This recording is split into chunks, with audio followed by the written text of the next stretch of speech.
और इसी पर बातचीत करने के लिए हमारे साथ जुड़ चुके हैं ब्यूरो चीफ पटना रजनीश हमारे साथ। रजनीश, ये बताइए कि मुआवजे को लेकर जो सियासत पटना की सड़कों पर हमें देखने को मिली है और जो तस्वीरें छपरा से निकलकर सामने आई है, तो ये कहें कि विपक्ष कितना कामयाब रहा यहाँ पर सरकार को घेरने में इस मुद्दे पर।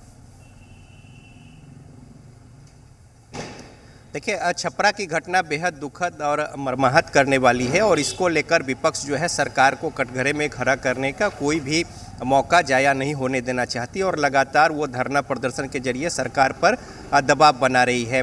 शराबबंदी एक अलग मसला है और इसकी विफलता सफलता जो है इसको लेकर एक अलग मुद्दा है, लेकिन जो जहरीली शराब से मौत हुई है उसके मुआवजे को लेकर बीजेपी जिस तरीके से गोलबंद हुई, कल भी धरना प्रदर्शन दिया, इसको लेकर सरकार पहले ही स्पष्ट कर चुकी है कि ऐसे मामलों में मुआवजे का कोई प्रावधान नहीं है और जब भी सरकार से पूछा गया है हर स्तर पर शुरू से ही ये बात कही गई है। ये सिर्फ 1 एकड़ जमीन पर कृषि करके हर महीने 1 लाख तक कमाते हैं।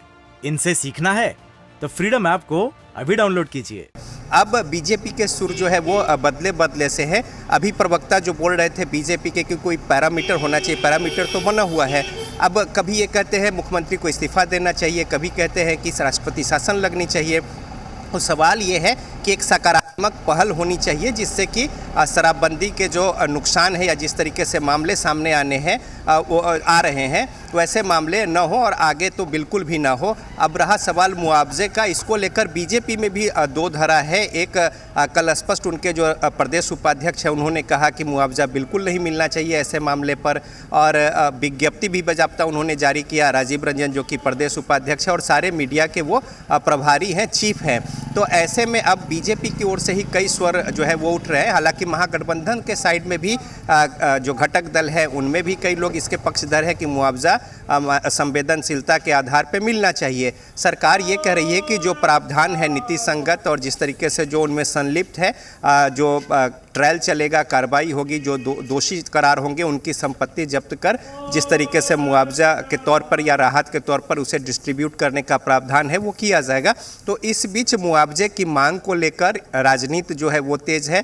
कल विधानसभा तक परिसर में धरना दिया गया बीजेपी की ओर से और वो कह रहे हैं स्पष्ट कि तब तक आंदोलन चलाएंगे जब तक सरकार इस मुद्दे पर मुआवजे की बात स्वीकार नहीं करती। हालांकि कुछ बीजेपी के लोग ये भी स्वीकार कर रहे हैं कि मुआवजा जो अगर प्रावधान नहीं है तो कुछ अलग तरीके से संवेदनशीलता के आधार पर ये जो मामले की गंभीरता है उसको देखकर राहत पहुंचाई जाए। तो बहरहाल राजनीति जो है वो तेज है और इस बीच कार्रवाई जो है वो भी बड़े पैमाने पर मद्य निषेध विभाग की ओर से लगातार छापेमारी जो है वो चल रही है। बड़ी मात्रा में शराब की भट्टियां ध्वस्त की जा रही है और बरामद भी हो रहे हैं। साथ ही साथ अभी भी अगर देखें तो नेक्सस जो है वो चल रहा है और जो लोग इस कारोबार में शामिल है, संलिप्त है, वो अपने तरीके से इसे अंजाम देने में लगे हुए हैं। तो सरकार के सामने एक बड़ी चुनौती है और इस बीच बड़ी किरकिरी भी हुई है सरकार की राष्ट्रीय स्तर पर जिस तरीके से यह मामला इतना गंभीर हुआ इसको लेकर। और राष्ट्रीय मानवाधिकार आयोग की जो टीम आई है इसको लेकर भी राजनीति जो है वो बिहार में तेज है और राजनीतिक जो पार्टियां हैं अपने अपने स्तर से इस पर बयान दे रही हैं। सत्ता पक्ष इसको लेकर कई सवाल गंभीर जो है वो खड़े किए हैं। बिल्कुल रजनीश, बहुत शुक्रिया आपका पूरी जानकारी के लिए। तो जाहिर सी बात है कि जिस तरीके से शराबबंदी को लेकर, जहरीली शराब से मौत को लेकर बिहार में सियासत भी हो रही है, तमाम तरह के आरोप प्रत्यारोप लगाए जा रहे हैं सत्ताधारी दल और विपक्षी दल की तरफ से।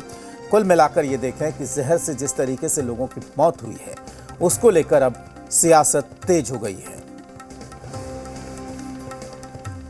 ये सिर्फ 1 एकड़ जमीन पर कृषि करके हर महीने 1 लाख तक कमाते हैं।